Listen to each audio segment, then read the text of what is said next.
Alice Hersom est née à Prague en 1903. À l'âge de 39 ans, elle était devenue une pianiste accomplie. Mais en 1942, sa vie est bouleversée et prend un tour tragique. Toute sa famille est arrêtée par les nazis et expédiée en camp de concentration. Sa mère et son père sont tués, mais elle survit avec son fils parce que les nazis voulaient produire un film de propagande et ils avaient besoin de ses talents de pianiste. Elle passait ses journées sur le sol gelé, de terre battue, à rassurer son fils en se demandant comment ils allaient survivre. Elle savait que le moment venu, elle n'aurait que quelques minutes pour se préparer avant de se produire. Si ses ravisseurs n'étaient pas satisfaits, elle et son fils seraient exterminés le jour même. Étrangement, elle découvrit une façon, non seulement de survivre, mais de s'épanouir. Son histoire est racontée dans un livre puissant et passionnant intitulé « Un siècle de sagesse ». Alice éprouve plus de joie en un seul jour que la plupart des gens n'en éprouvent toute leur vie durant. Elle est pour nous un témoignage vivant de ce que l'esprit humain peut surmonter et accomplir. Je regarde du côté du bien. Je sais que le mauvais existe, mais je regarde les bonnes choses. Des gens viennent de partout dans le monde pour lui rendre visite dans son petit appartement de Londres afin de découvrir sa remarquable énergie. Étonnamment, jusqu'à ce jour, elle ne nourrit aucun sentiment de haine par rapport à ce qu'elle a enduré dans le passé. Non, j'ai jamais haï personne. Nous sommes tous parfois bons, parfois mauvais.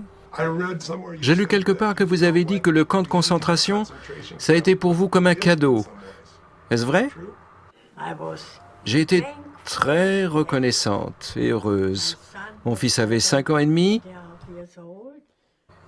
et il me demandait quelquefois « Maman, pourquoi est-ce qu'on n'a rien à manger ?» et toutes sortes d'autres questions.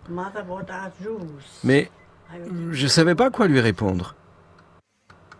Je crois que les hommes n'ont pas besoin de nourriture. Peut-être bien qu'on n'a pas besoin de nourriture. Quand on possède quelque chose de spirituel, vous voyez? Et ces concerts, les gens étaient là, des personnes âgées, affligées, malades. Et elles venaient au concert avec un tel espoir. La musique nous servait de nourriture. La musique était notre nourriture. C'est la musique qui nous a gardés en vie. Avez-vous souffert en camp de concentration? Est-ce que vous avez ressenti de la douleur du fait que vous n'avez rien à manger? Non, aucune douleur. Comment est-ce possible? Je riais tout le temps. Mon fils et moi, on est restés 2 ans allongés sur le sol et il me voyait rire. Comment un enfant peut-il s'empêcher de rire quand il voit sa mère en train de rire? Quand un enfant est près de sa mère, n'importe quoi peut arriver. Il n'a pas peur. Il se sent en sécurité. Et je riais tout le temps, tous les jours. La musique me rendait heureuse. Je savais que nous allions jouer. Et je me disais que tant qu'on pourrait jouer, rien ne pouvait être si terrible. La musique, la musique. Je revois Alice assise sur l'estrade. J'étais au 3e rang et j'apercevais son visage de profil. Et j'étais captivé. C'était magique d'entendre cette musique dans ce genre d'environnement. On oubliait où on était jusqu'à la fin du concert et puis après c'était un peu comme revenir sur terre. On réalisait où on était et à quel point on avait été encouragés. C'était pas seulement du divertissement comme disaient la plupart des gens, mais cela avait beaucoup plus de valeur. On devrait remercier Beethoven, Schubert, Schumann et Brahms. On devrait les remercier pour ce qu'ils nous ont donné. Ils nous ont apporté de la beauté, une beauté indescriptible. Ils nous ont rendus heureux. À mon avis, la pire des choses dans la vie, c'est l'ennui. Les gens qui ne savent pas quoi faire d'eux-mêmes. Ces gens-là sont pauvres, très pauvres. Quelles sont les 2 ou 3 choses les plus importantes que vous ayez apprises dans la vie? Que je suis né optimiste. J'ai aucun mérite. Ma mère a poussé un bon coup et voilà, je suis sorti comme ça, optimiste. Depuis le début de ma vie, je n'ai cessé de rire. Et je rirai jusqu'au bout. C'est ça ma réponse. Et pourquoi vous étiez si optimiste? Est-ce un choix que vous avez fait d'être différente de votre sœur? On était jumelles. Vraiment jumelles? Mais ma sœur, elle était pessimiste. Elle attendait les catastrophes. Et quelquefois, elles sont arrivées. Moi, j'ai eu le cancer. À quel âge? 83 ans. Je suis arrivé à Londres. Le lendemain, je me sentais pas bien. Alors, le docteur m'a immédiatement envoyé à l'hôpital. Ils m'ont opéré. Et voilà, je suis encore vivante. Wow, that's amazing. That's amazing. You said your mother taught you 2 very important Vous avez dit que votre mère vous avait appris 2 leçons très importantes dans la vie, qui vous ont même aidé en camp de concentration. Que vous a-t-elle appris sur la gratitude? Que le fait de se plaindre, ça change personne. Quand on se plaint, on change rien. À 96 ans, elle dit « Vous me demandez ce que j'ai appris au cours de ma longue existence, alors je peux vous répondre. Pour commencer, je suis reconnaissante envers ma mère parce qu'elle se montrait très intéressée à ce que nous apprenions sans cesse. On était 5 enfants. Elle voulait nous voir apprendre continuellement. C'était le fondement de tout.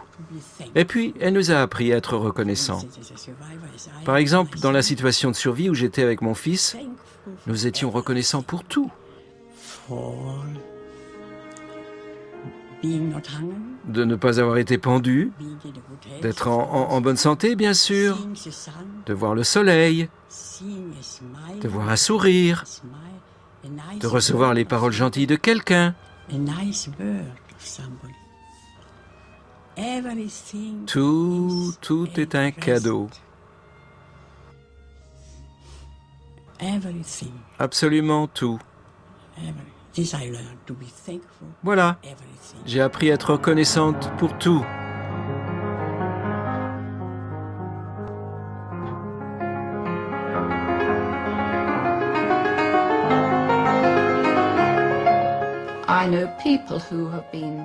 Je connais des gens qui avaient l'habitude de s'arrêter devant l'immeuble, dans la rue, rien que pour l'écouter jouer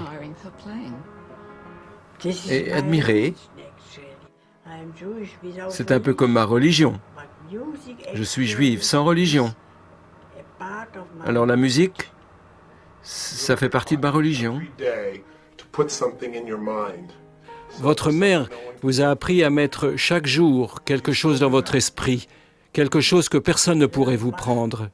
Est-ce que vous continuez de le faire? Oui, j'ai appris Bach par cœur. Quand mon docteur est venu, il m'a dit qu'apprendre par cœur, c'était mieux que des quantités de pilules.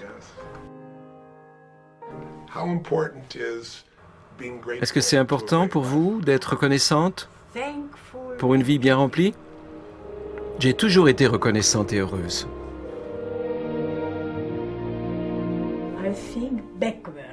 Aujourd'hui, je pense à rebours. Ça a été magnifique, absolument magnifique. Au lieu de vivre en avant, je vis maintenant en arrière.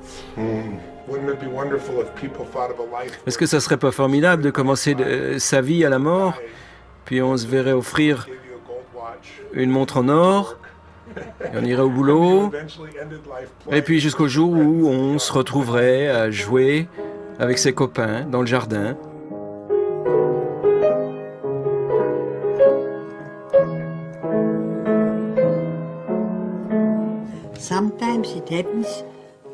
Quelquefois, ça m'arrive d'être reconnaissante d'être passée par là.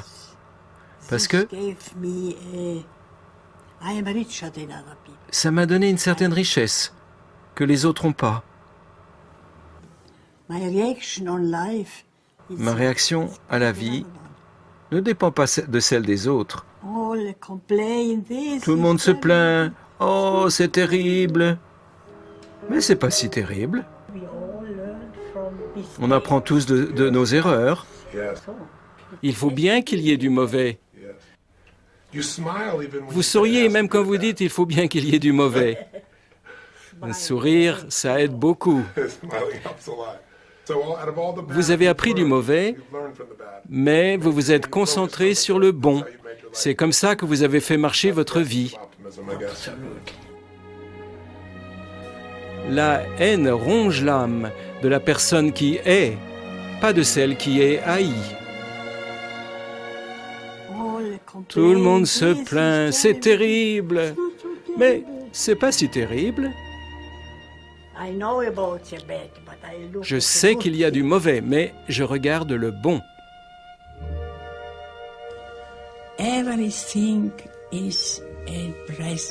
Tout est un cadeau. Je réalise que vous avez 106 ans et que vous continuez de pratiquer le piano 3 heures par jour. Est-ce vrai? J'ai 107 ans. Au fait, ai-je 106 ou 107 ans? 107 ans. Bientôt 108. Et vous continuez de pratiquer le piano 3 heures par jour. Aujourd'hui, âgée de 108 ans, Alice vit à Londres, seule dans un petit appartement, sans l'aide de personne. Elle continue de jouer du piano 3 heures par jour. Pour en savoir plus sur la vie si inspirante d'Alice R. Sommer, lisez Un siècle de sagesse de Caroline Stossinger. Conversation avec une survivante de l'Holocauste, âgée de 108 ans, Alice R. Sommer, interviewée par Anthony Robbins.